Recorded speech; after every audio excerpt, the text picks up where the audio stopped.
తమిళనాట ఏఐఏడీఎంకే పార్టీకి ఒకప్పటి అధినేత్రి, భారత రాజకీయాలను ఒకనాడు శాసించిన వ్యక్తి జయలలిత. ఆవిడపైన అనేక ఆరోపణలు. అతి ముఖ్యమైన ఆరోపణ అవినీతి ఆరోపణ. ఆవిడపైన ఆదాయానికి మించిన ఆస్తులున్నాయన్న కేసు. దానివల్ల ఆవిడ జైలుకి కూడా వెళ్ళింది. చెన్నైలో కాకుండా బెంగళూరులో ఆ కేసులన్నీ కూడా విచారణ జరిగాయన్నమాట.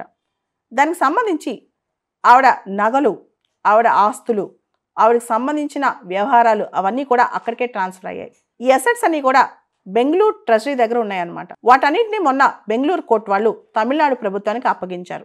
కర్ణాటక ప్రభుత్వం తమిళనాడుకు అప్పగించిన వాటిలో 27 కేజీల 558 గ్రాముల బంగారం, 1116 కేజీల వెండి, దాదాపు 1526 ఎకరాలకు సంబంధించిన భూమి కాగితాలు, ఇలా అనేకమైన వాల్యుబుల్స్ అన్ని కూడా మొన్న కర్ణాటక వాళ్ళు తమిళనాడు ప్రభుత్వానికి అప్పచెప్పారనమాట.